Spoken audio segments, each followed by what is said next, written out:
it because it doesn't curve. The water always finds its way.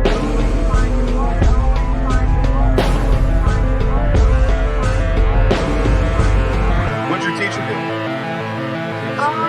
She just didn't talk to me anymore. All she did was walk away. And I was like, what is this about? What? That's okay though. For being so young, you're very, very smart. That's fantastic. Yeah. So keep up the good work, man, and stay flat, okay? Okay, I'm a flat earther.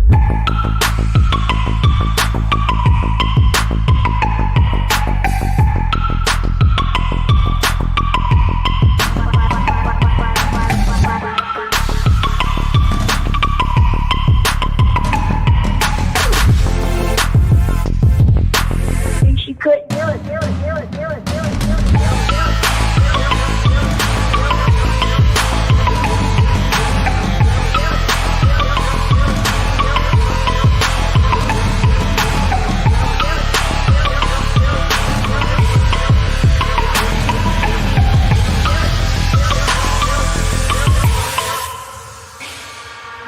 I'm a flat earther. I'm a flat earther. I'm a flat earther. I'm a flat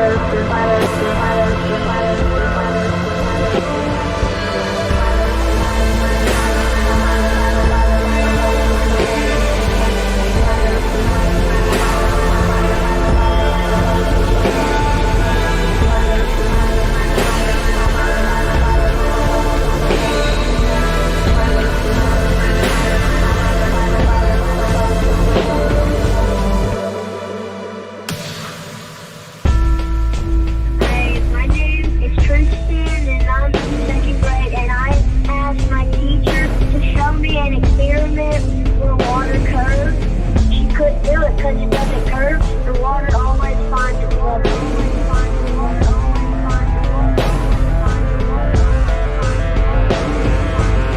What'd your teacher do?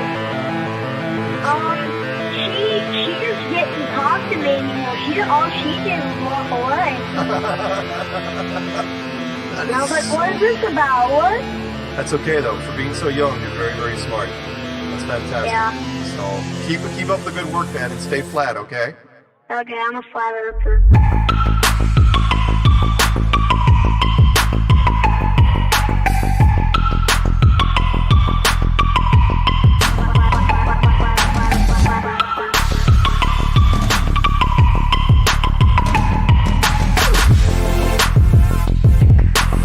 She couldn't do it.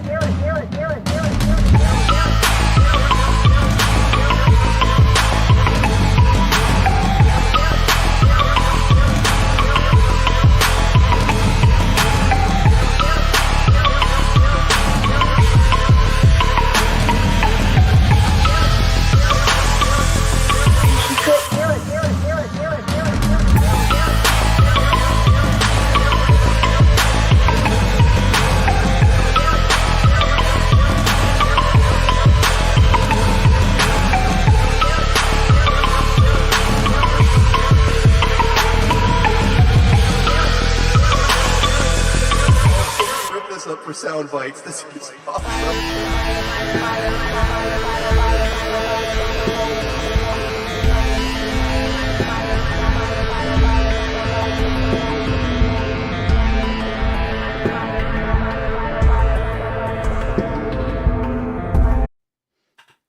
All right.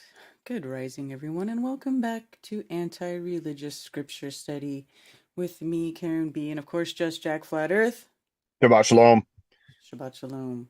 And I'm going to throw an extra one in there. Moed Tov. Moed Good. Tov.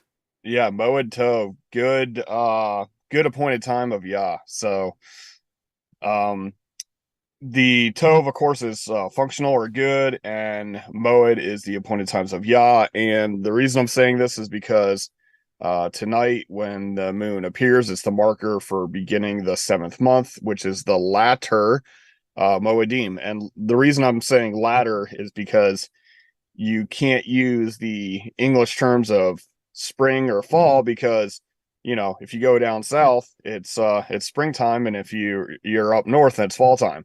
So, you know, so I make that distinction because there's two Moediym portions. There's the early and the latter, and this is, of course, the latter. So now the sunrise and sunset is going to be more north of east and west now. So this is that, or sorry, no, it's starting to go further south. Yeah. Oh my gosh. Yeah, got confused there backwards. It's the opposite for springtime, obviously. Right. For my springtime. This is the latter season though. I'm not going to even get into the disclaimer. If people don't know, the way that I observe the calendar is by scripture alone. And when I say scripture, actually, I should say specifically the Torah alone. I do not use extra books to interpret these times.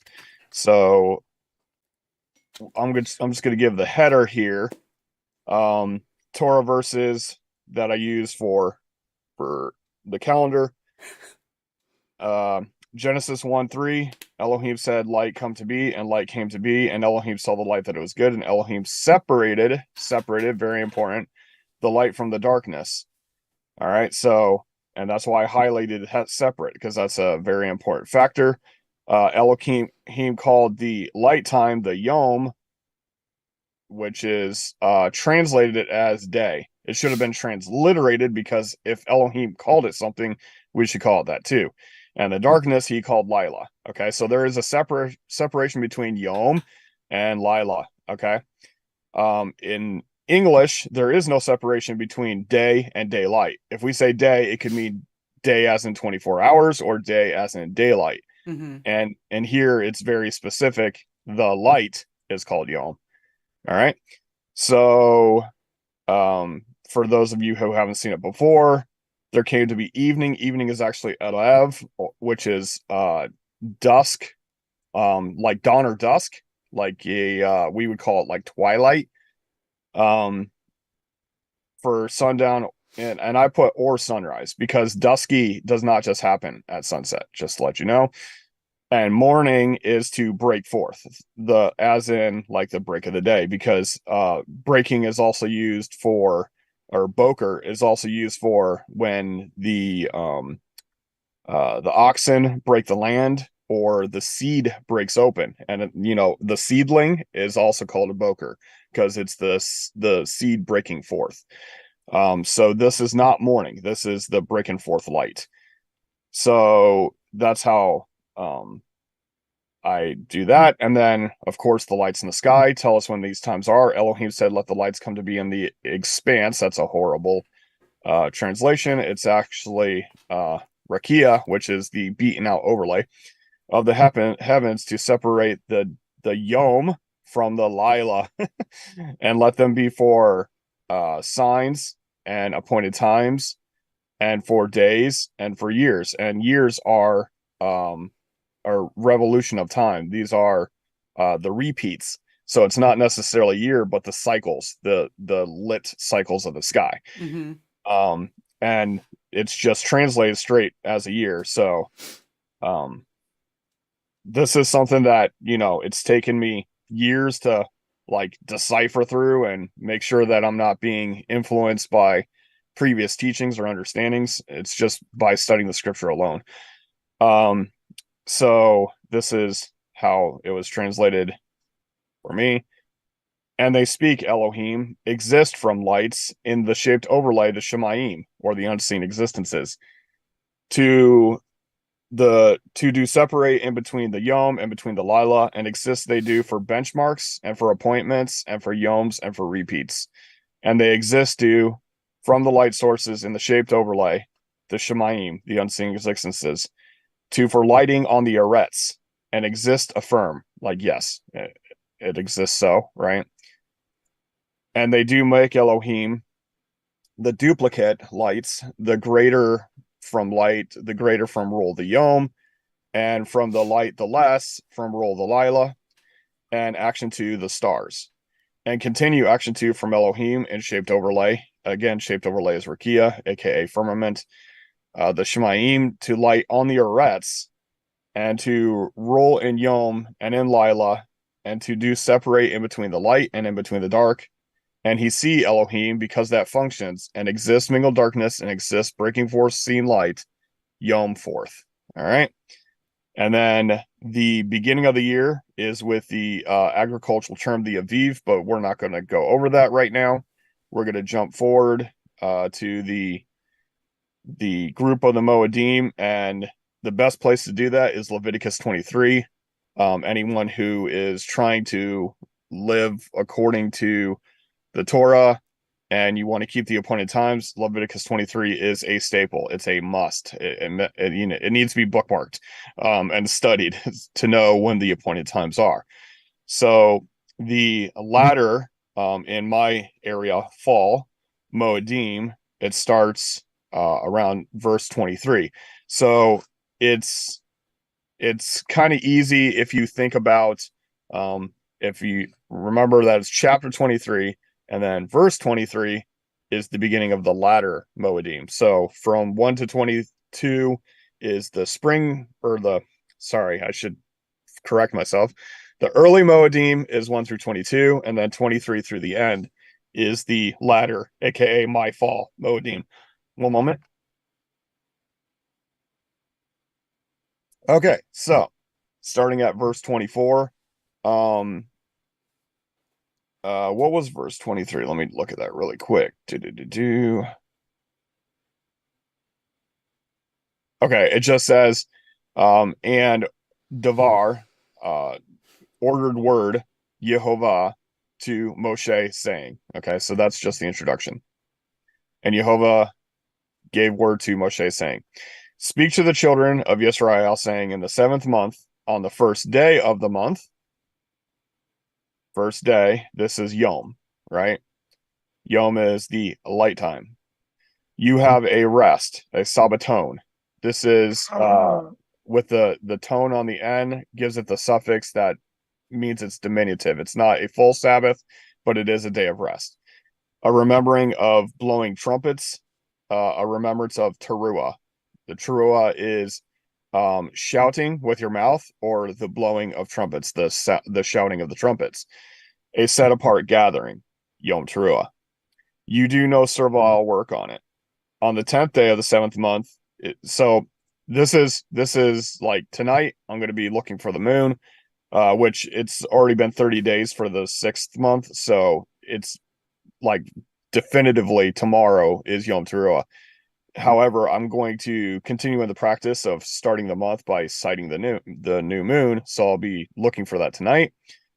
And then this is going to be a day of making a lot of noise, right? So for my household, we get our favorite food products, and we have trumpets around, shofars around for people to blow, and this is the only day that I don't tell my children to be quiet. My children are allowed to be noisy today because it's the noise making day and you're remembering the noise. So where's this trumpets that we're supposed to remember? Or where is this noise that we're supposed to remember? And this is in Exodus 19. So if you read Exodus 19:16, it came to be on the 3rd day in the morning that there were thunders and lightnings, a thick cloud on the mountain, a voice of a shofar, right? Which was very strong, which is loud of loud, is what it says, loud of loud. And the people who were in the camp trembled. All right. So this is a day that we're not going to be quiet. All right. This is when they came to Sinai. This is when Yah first showed up in the multitude of people, and they all heard, the loudness that was shaking. It shook them. All right. And after that, you have to count 10 days to the Yom HaKippurim, aka Yom Kippur. This is on verse 25. It says, you do no servile work. On the 10th day of the 7th month is the day of atonement, Yom HaKippurim. So this has a note of Leviticus 16. I'm going to go there quickly because I don't even know why I put that note there. Okay, it says specifically the Day of Atonement. Okay, so Leviticus 16 talks about what the priesthood would have to do. This is when you have the quote unquote scapegoat that you send out into the wilderness, one for sacrifices and one for escaping. So you do no servile work on it, and it shall be set apart, gathering for you, and you shall afflict your beings. Now, KJV says afflict your beings, and even some of the other versions, like even the one I like with the scriptures version, says afflict your beings. However, if you look at the word, it's kind of hard to see in the paleo, but most people don't even know the book Hebrew, but I'll try to get through it here. So this is the first letter on the right is a vav, which means and then it's ayin noon, which means I, and then the yod, which means me or my, and then the tem, which means you or yourself, you or your. So it actually says, and I, or look, myself and yourselves. So that's why I say this is a day of reflection on the Creator and inspection of yourself. So it's a day of meditation. Typically, people fast. I do. I fast from food, water, and sleep for 24 hours. And I have a pretty interesting experience like every year. So you do no work on that same day. It is the Day of Atonement to make atonements for you before Jehovah your Elohim. Excuse me. For any being who is not afflicted, or I just put looking, on that same day he shall be cut off from his people. And any being who does any work on that day, that being shall I destroy from the midst of the people. You do no work, a law forever. Again, that's something that people try to overlook, like, oh no, that's done away with, quote unquote. A law forever throughout your generations in all of your dwellings. It is a Sabbath of rest to you. You shall afflict your beings or look at me and them. This is the only yearly Moediym that is called a Sabbath. Okay, the rest of them are Sabbaton, a day of rest. This is called a straight up Sabbath. Like you don't work, you don't have anybody work for you. In fact, it is more specific, like no work whatsoever. Like any kind of work, even like whatever. Yeah, yeah. You're really supposed to like focus on inspection and reflection and nothing else. Is what I'm trying to say.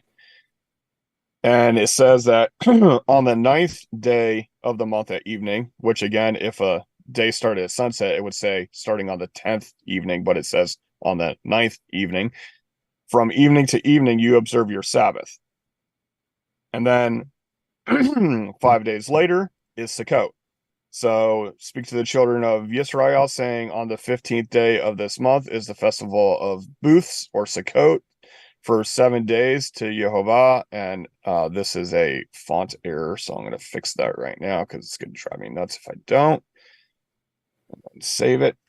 Sorry. On the first day is a set apart gathering. You do no servile work. On the 8th day, there shall be a set apart gathering. It is a closing festival for you. You do no servile work. These are the appointed times of Jehovah as you proclaim as set apart gatherings. On the 15th day of the 7th month, you gather the fruit of the land, observe the festival of Jehovah for 7 days. On the first day is a rest, a Sabbaton. And then the 8th day is a rest, a Sabbaton. And you shall take for yourselves on the first day fruit of good trees, branches of palm trees, twigs of leafy trees, willows of the stream, and you shall rejoice before Jehovah your Elohim for 7 days. There is a tradition in small hats where they literally take a small piece of palm, small piece of leaf tree and willow, and they shake these things every day for 7 days, like once a day in the north, south, east, west directions, and that's how they practice this. But it literally says that this you're using this to make sukkah, which is a thicket intertwining sticks, to celebrate. In other words, it's a week-long camping trip that you're celebrating, partying with Yehovah. And you shall observe it as a festival for 7 days, a law, 7 days in the year, a law forever again in your generations. Observe it in the 7th month. Dwell in booths or sukkahs for 7 days. Sukkot is the plural, sukkahs. So that your generations know that I made the children of Israel dwell in booths or sukkahs when I brought them out of the land of Mitzrayim. I am Yehovah your Elohim. Thus did Moshe speak of the appointed times of Yehovah to the children of Israel. So this is this is the deal that's going on starting tomorrow, and it's going to be, the next couple of weeks or next 3 weeks or so is going to be partying with Yah, and then like a couple weeks later, then I go and party with Karen B in Vegas. So it's going to be very fulfilling for the next few days. I was going to pull up the chat in case anybody had any questions. Feel free to write it up in chat. And I guess I could just pop this out and close this and go to live chat. And sorry it's such a short show. But I was trying to translate the next chapter, but there was so much going on in preparation. We basically did spring cleaning, that traditional thing called spring cleaning. Like, we were doing seasonal cleaning for the latter of the year, and that meant like basically gutting everything and cleaning it and putting it back because just to get ready, just to, it's a good time to prepare. So Shabbat Shalom from Traverse City. Currently prepping the ice for Detroit Red Wings training camp. Wow. All right. Shout out to TC Zamman, TC Zamman, Aisling 717. What's up, Cammy? Joseph Osborne, Michelle, aka Nakus. How you doing? Good to see you. Gregory May, Sergey. Yeah, Sergey. We'll just say Sergey. Anson Howard, Howard George Stirrup, Commercial Sound and Video. What's going on, Nate? FE Nation. What's going on, brother? Daryl Davis. Good to see you, man. Adam, Rasta Bear, Effed Up World, Joe Mama. All right. Much love, everyone. All right. So let's see.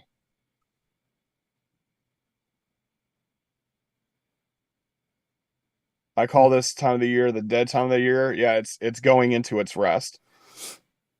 Finally made it for the start of the show. Dawn and dusk, both being sunrise or sunset, explains how the day does not start in the evening, but at the break of daylight, evening to evening. Makes it sound like the darkness is day also. So yeah, the inclusion of the twilight and the broken light is the explanation for the Yom. It doesn't include the darkness, which is the Choshek. When they're saying specifically Yom. And then there's incidences like, for instance, when Moshe went up on the mountain, that it was 40 Yom and 40 Lila. To make it specific that he was there for the whole 24-hour period. So they could have just said 40 Yom, but they were being specific of Yom and Lila in that instance. It's only in Western civilization that day means both things. 13 moons is the most legit calendar mathematically, but not observably. So like the lunar cycle is 29.583 days. So a month is either 29 or 30 days based on the lunar cycle. And what I mean by the lunar cycle is, dark to full, full to dark. That's one lunar cycle. And that does not work with the 13 month cycle. That only works with the calculated lunar cycle works with 13 if you ignore the darkness, or however that goes. Hey, flat earthers, grand rising on the flat horizon. So, all right, I guess shout out to Boston Ray. I don't know if I saw him up here. I don't think I did. Nope. So good to see you. 16 Alpha, Alpha V, 16 Alpha V. But anyway, Ray, pass me the lighter from Daryl. All right, y'all. I'm gonna wrap it up, and I'm gonna go hang out with some friends for Shabbat and get ready for tomorrow. For basically, it's a double Moed because the Sabbath is a Moed as well. It's an appointed time of Yah. What's up, plain dweller of Yah that we're about to go hang out with? All right, you guys. Gonna have parties, but y'all get ready. Like time is approaching quickly, so get ready for Vegas if you're going, and if you're ready to get involved with this Moediym, let's get it on. And if you want to hang possibly with us, if you're in the upstate South Carolina area and you want to get involved with the Moediym and you haven't before, feel free to contact me, justjackflatearth@gmail.com, and we'll check it out, see if you want to come out for Sukkot and hang out for a little bit. How are we supposed to know what days the scriptures are referring to if the calendar is all jacked up? First of all, I'm offended that you would use my name, Jack, to mean something bad. No, I'm just kidding. Welcome to my world. Yeah, I mean that is the Karen, right? Don't be a Karen, right? So this is what I'm talking about. Like I look at the scriptures with with the utmost care. Like I'm going to do my due diligence to find out what the scripture says about the calendar, and I'm going to put as much of that into practice as I possibly can. Have a great time in Vegas. Good thoughts and prayers. All right, we're wrapping it up. All right, everybody. Thank you once again for joining us for another episode of Anti-Religious Scripture Study, and our talk today on the latter Moediym. So hopefully we'll see you all at Flattoberfest and at whatever other streams I do. I don't know. All right. All right. See y'all later. Shabbat shalom.